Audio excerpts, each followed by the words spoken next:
การกำหนดรู้ที่ลมหายใจหมายความว่าอย่างไรกำหนดอย่างไร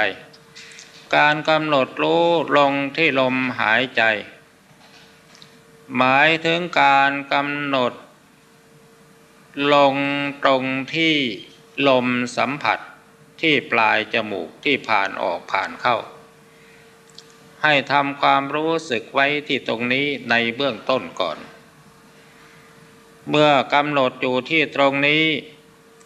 เมื่อจิตเริ่มมีอาการสงบลงไปนิดหน่อยจิตอาจจะวิ่งตามลมเข้าวิ่งตามลมออกก็ปล่อยให้จิตวิ่งตามลมเข้าลมออกอยู่อย่างนั้นขอให้จิตกำหนดรู้อยู่ที่ลมหายใจแม้ลมหายใจจะเปลี่ยนแปลงไปอย่างไรก็ตามก็กำหนดรู้ที่ลมหายใจแม้ว่าลมหายใจจะปรากฏคล้ายๆกับว่าเป็นท่อยาวหรือเป็นฟันเป็นอะไรแล้วแต่มันจะแสดงขึ้นมาก็ให้กำหนดรู้ลงที่จิตตัวผู้รู้อยู่ที่ลมหายใจอย่างเดียว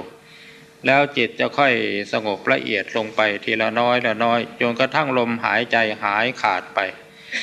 เมื่อลมหายใจหายขาดไปแล้วก็ไม่ต้องทำความตกใจเมื่อลมหายใจหายไปแล้วจิตก็ไม่มีเครื่องรู้จิตก็รู้อยู่ตรงที่จิตอย่างเดียวก็กำหนดรู้ที่จิตเท่านั้นจนกว่าจิตจะละเอียดลงไปถึงแม้ว่าจิตจะไม่รู้ไม่เห็นอะไรก็ตามขอให้มีความสงบสว่างละเอียดลงไปจนกระทั่งถึงอัปปนาสมาธิ